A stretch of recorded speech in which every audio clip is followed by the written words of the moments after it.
My father did not mean to forget to hang up. I called him from the small kitchen in the glass house, the place where my grandmother Helen used to make tea every morning, just to ask about a very ordinary warranty document. I was still pulling open a drawer when I heard the rustle of a jacket, then my mother's voice, and then his. Clear. Without hesitation. That girl is a burden. She always has been. My hand froze in midair. The drawer was open, but I could no longer remember what I had been looking for. They laughed. They laughed easily, as if I did not exist on the other end of the line. They talked about plans I was never meant to know. Plans that revolved around the house my grandmother left to me. I did not interrupt. I did not hang up. I stayed quiet. But only long enough to understand this story would end the way I chose. I grew up in a family where love always came with conditions. Our old house sat on a quiet street, with thin walls and wooden floors that creaked. The dining table was always uneven. No matter how many times my father stuffed paper underneath one leg, every time I needed something for school, he would frown. Do you think money grows on trees? Be grateful you even have a roof over your head. I tried to be grateful. I truly did. My parents called it home. But to me, it was never a place to return to. Before we go further into this story, tell me where you are watching from and what time it is for you. I always read your comments. But that still was not the worst part. I stood still in the kitchen for a long time. I did not cry. I did not shake. I just listened. The clinking of dishes, the soft laughter, familiar in a way that was unsettling. They spoke as if they were repeating a script they already knew by heart.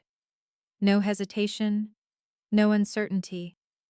I realized this was not spontaneous at all.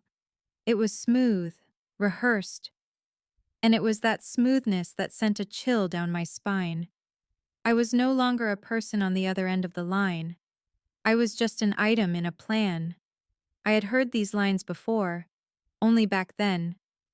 They were said directly to my face. I thought about the old dinners, the moments when they would gently remind me, "You've done well." But every family shares. Try to think a little further ahead. I used to think those were pieces of advice. Now, I see they were buttons, pressed at the right moment. I would soften. I would blame myself. I would give in. They never needed to force me. They just had to trigger that familiar feeling. They mentioned retirement. They mentioned paperwork. They talked about keeping everything tidy for later. Then my mother lowered her voice, intimate enough to feel close, but not quiet enough to be secret. "Just bring up the medical expenses. That girl is always worried about that." My heart sank. Not out of fear, but out of clarity. That was not concern. It was strategy. A lever already chosen, waiting for the right moment to be pulled. I set the phone down on the table. The kitchen fell silent again. I did not call back. I did not send a message. I did not ask questions. For the first time, I did not react the way they were used to. I understood that if I spoke now, I would say exactly what they expected. So I chose silence, not to endure, but to observe, to remember every detail, and to decide my next step in a way they would never anticipate. I had not done anything yet. But from that moment on, everything had already begun to shift. Before I could understand why they believed they had the right to decide for me, I had to return to the only place that had ever made me feel safe.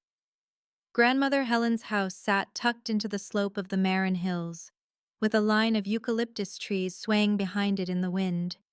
Every time I stepped inside, I could smell lightly brewed black tea and the damp earth from the small garden off the porch.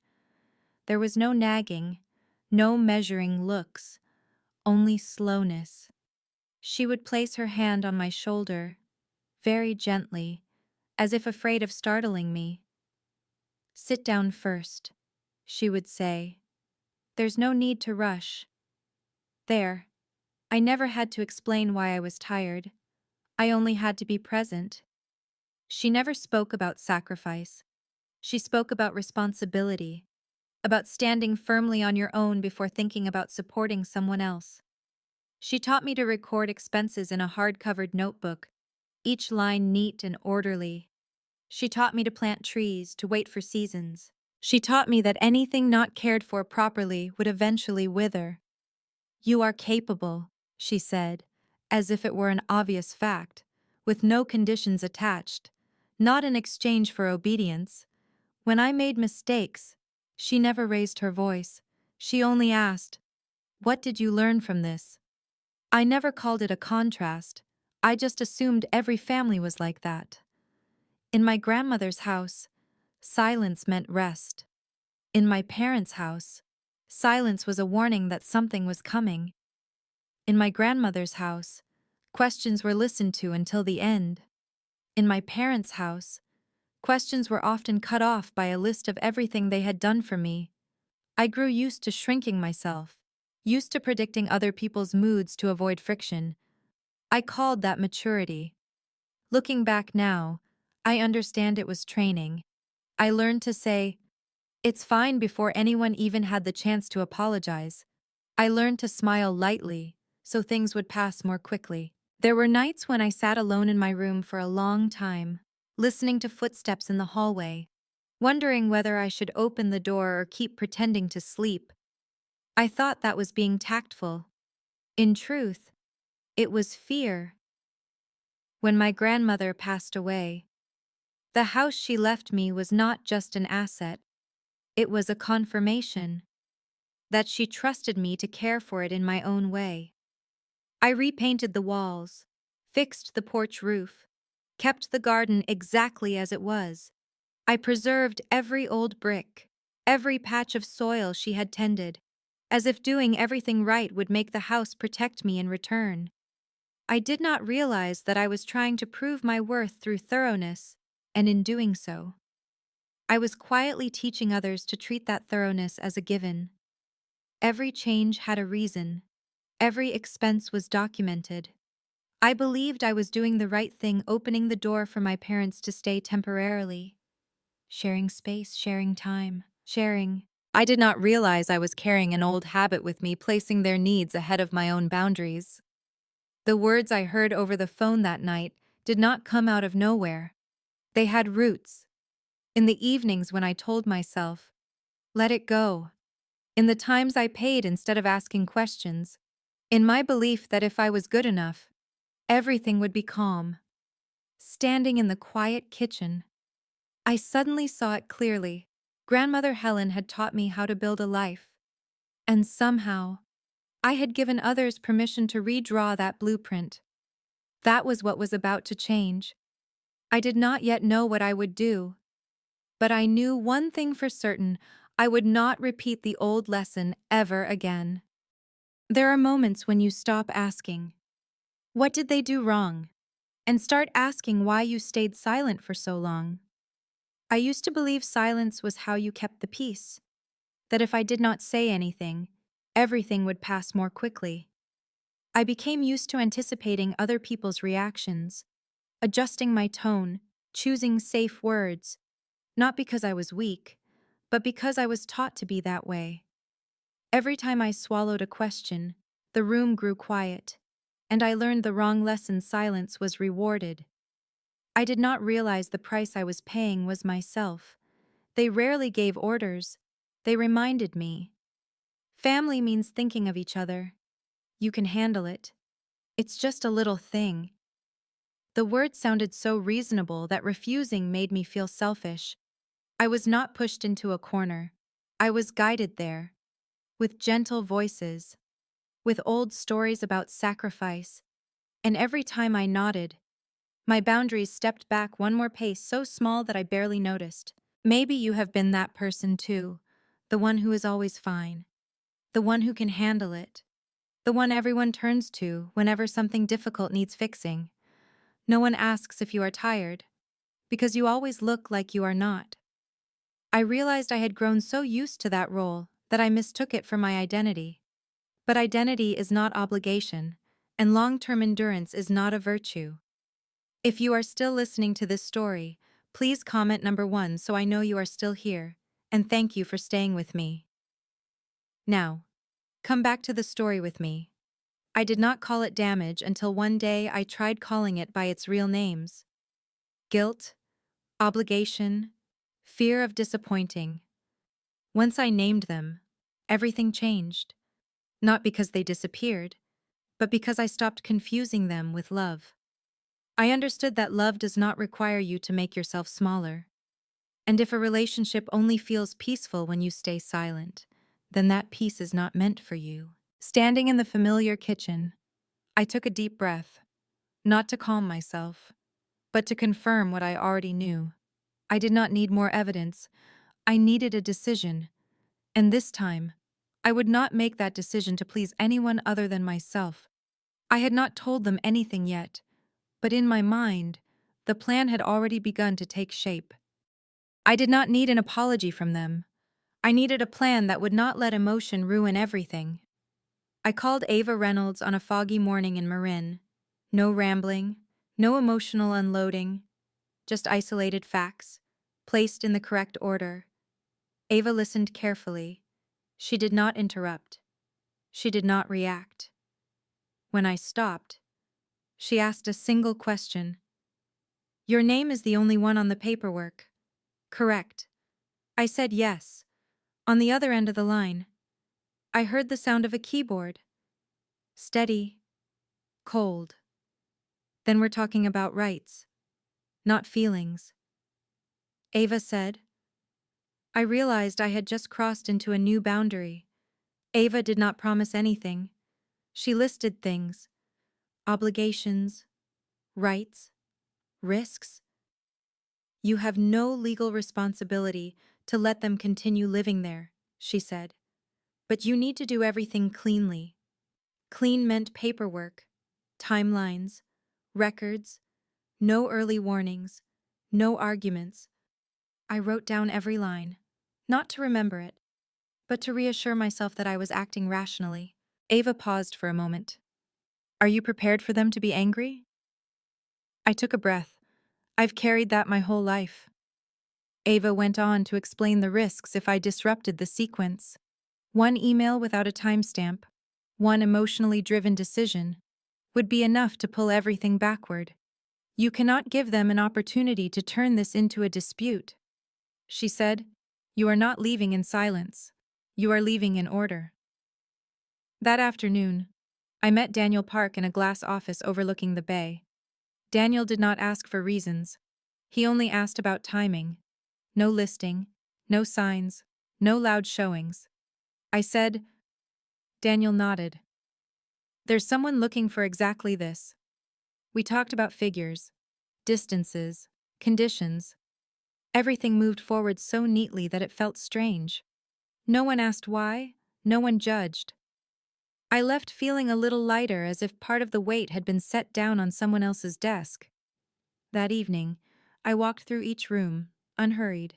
I sorted belongings into 3 groups: mine, theirs. Not sure. I took photos, made notes, created lists, very small tasks, but each one was a thread being cleanly cut.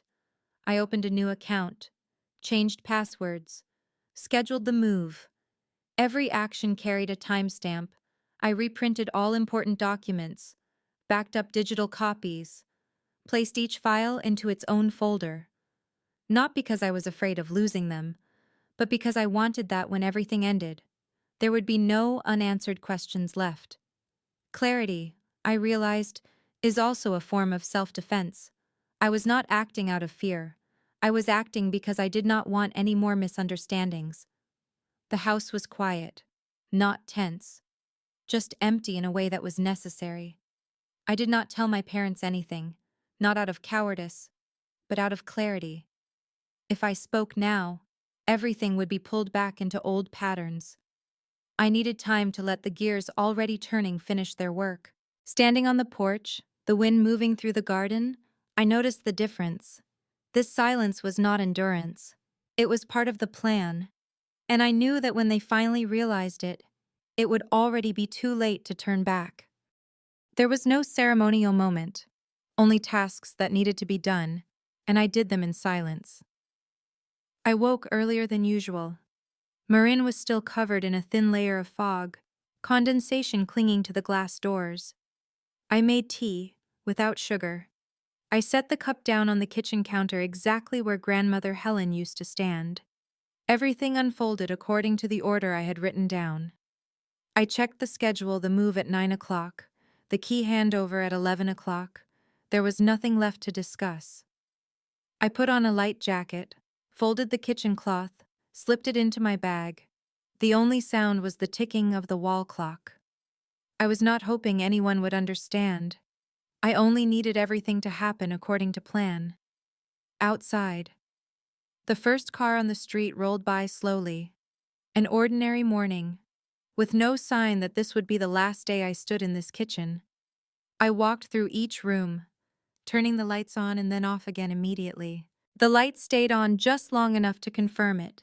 Nothing of mine was left here. 3 boxes were stacked against the wall, mine, theirs, and not sure. I chose again, one last time.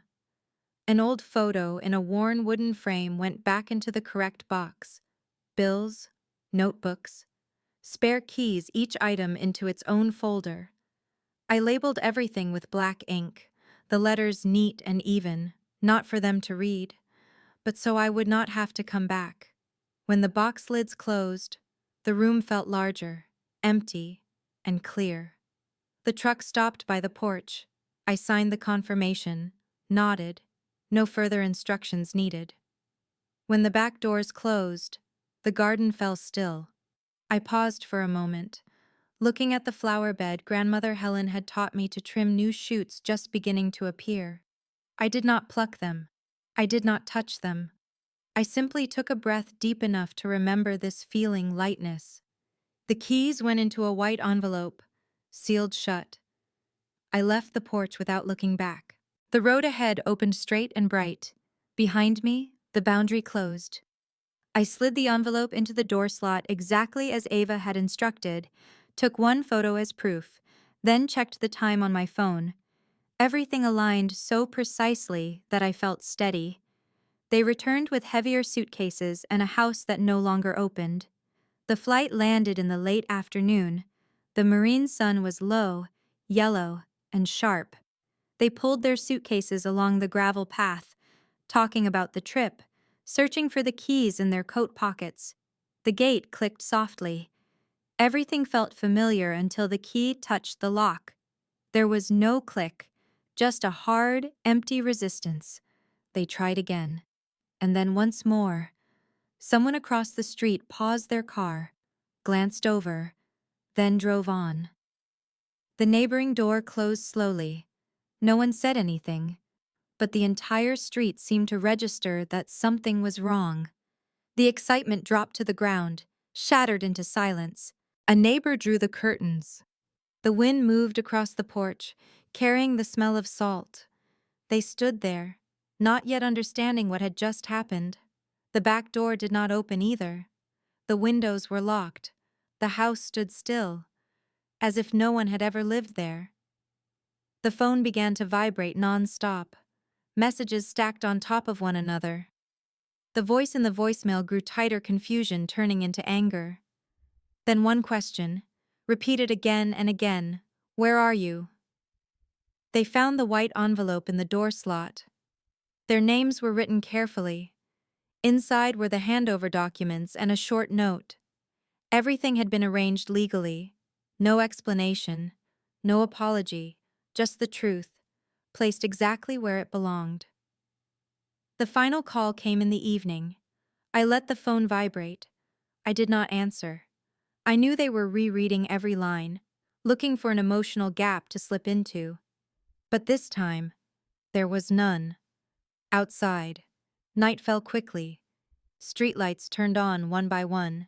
I sat still, took a sip of cold tea, and noticed the strangest thing, not relief, and not trembling, just clarity. I had not closed the door on them. I had closed the door on a roll that had expired. Someone across the street paused their car, looked over, then drove on. The neighboring door closed slowly. No one said anything, but the entire street seemed to recognize that something was no longer the same, and I knew by tomorrow morning they would not stop at phone calls alone. There are boundaries that are only truly tested when they are crossed in front of other people. My phone started vibrating early that morning. Not one call, but many. Back to back, without leaving space in between. I did not answer, not because I was afraid, but because I had chosen a different way to respond. Near midday, the receptionist sent a message.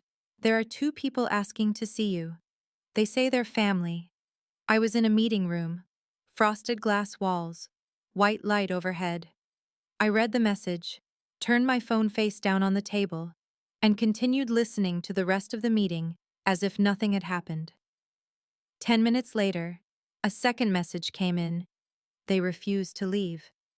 I stood up, not rushed, walked straight down the hallway. The office carpet was thick. My footsteps made no sound. From a distance, I could already see them.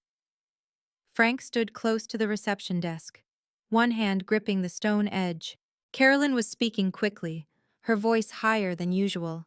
A few colleagues glanced over, then looked away. No one stepped in. No one smiled. The air grew heavier, bit by bit. "I need to see my daughter," Frank said, as if it were an unquestionable right. Carolyn turned when she saw me, her face shifting from anger to hurt in a single beat. "So you finally decided to come out?" I did not respond right away. I looked around, at the ceiling lights, at the office hours notice board, at the receptionist's eyes polite, but pleading. Then I spoke, my voice low enough not to turn this into a scene. "We're not having this conversation here." Frank stepped forward half a step. "You can't do this to your parents." The words echoed in the public space, loud enough for a few people to hear. A chair scraped softly. Someone cleared their throat. I did not explain. I did not argue. I simply turned to the receptionist and said a sentence I had prepared in advance. "Please call the manager." Silence fell. Not because I had won, but because from that moment on, this story was no longer in their hands. And when the manager appeared, everything began moving in a direction they had not expected. The manager arrived quickly, no raised voice, no frown. He simply positioned himself between the reception desk and Frank, creating just enough distance for everything to stop. "This is a workplace," he said evenly. "Without an appointment, I'll need to ask you to leave." Carolyn spoke first. "We just want to talk to our daughter." The manager nodded, polite but firm. "All personal matters need to take place outside the building." My phone vibrated. A new email from Ava Reynolds. Brief, clear. "Any disruptive behavior at a place of work can be formally documented. I have prepared the necessary paperwork." I did not need to open the attachment. Seeing that line was enough. Frank looked around and realized the eyes on them were no longer avoiding his. No one was standing on their side through silence anymore. Security stepped forward, gentle but decisive. Frank took a step back. Carolyn fell quiet. It did not end with an argument. It ended with them being escorted out according to procedure. That afternoon, I received a few messages. No one asked for details. Just, "Are you okay if you need anything? Let me know." In the hallway, the looks had changed. Not curious, not judgmental, just understanding. A kind of understanding that didn't require explanations. When I left the office, everything returned to normal very quickly. But some consequences do not need time to spread. They had lost their public footing, and that was not the last thing they were going to lose. Peace is not loud. It arrives when no one is knocking on boundaries that have already been closed. The morning began slowly. Sunlight slid through the curtains, no longer rushing the way it used to. My phone lay still on the table, no vibration, no flashing. I made tea and stood by the window, listening to the city start up with familiar sounds, cars rolling by, shops opening, someone laughing at the corner cafe, nothing remarkable. And that was exactly what made me feel lighter. At the office, everything settled into rhythm. I was more focused, no longer pulled out of my train of thought by invisible worries. Meetings moved efficiently, emails came and went, without the feeling of waiting for someone else's reaction. I left work on time, took an extra walk before heading home. The route had not changed. I had, not because I was stronger, but because I no longer had to brace myself. Some days, a thought would pass through my mind, do I need to explain anything more? Then it would fade as quickly as it appeared. There were no new calls, no long emails. This silence was no longer a frightening void. It was a system working the way it was supposed to. I realized that good boundaries do not need to be repeated. They do their work on their own. They protect without making noise. On the first weekend, without an obligation to show up, I reorganized my reading corner, stacked a few books that had long been neglected. I chose to cook a simple meal, ate slowly, washed the dishes in quiet. No one asked me why, and I no longer needed to ask myself what I should sacrifice next. Family, to me, was no longer a place where I had to guess what was expected. It was a place where I did not have to perform. One evening, I sat with a few friends, talking about small things: work, an upcoming trip, a new dish someone had tried. No one brought up the past. No one demanded that I be a different version of myself. I understood then that some relationships only exist when you make yourself smaller. When you grow in the truest sense, they fall out of orbit on their own. That is not tragic. It is simply physics. I did not wait for anyone to change. I changed my position. And once I stood in the right place, everything around me rearranged itself. Peace did not come because everyone finally understood me. It came because I finally understood what I needed. There are some mornings when I realize I am no longer waiting for anything. Not waiting for a call to confirm my place. Not waiting for a message to know whether I need to show up today or not. The kitchen is lit just enough. The cup of tea cools slowly. Outside, the city moves as it always does. Cars passing, doors opening, people going by. I stand still within that rhythm, not on guard, not preparing answers for things I did not cause. For the first time in a very long while, quiet is no longer an empty space. It is room to breathe. Looking back, I no longer concern myself with who was right or who was wrong.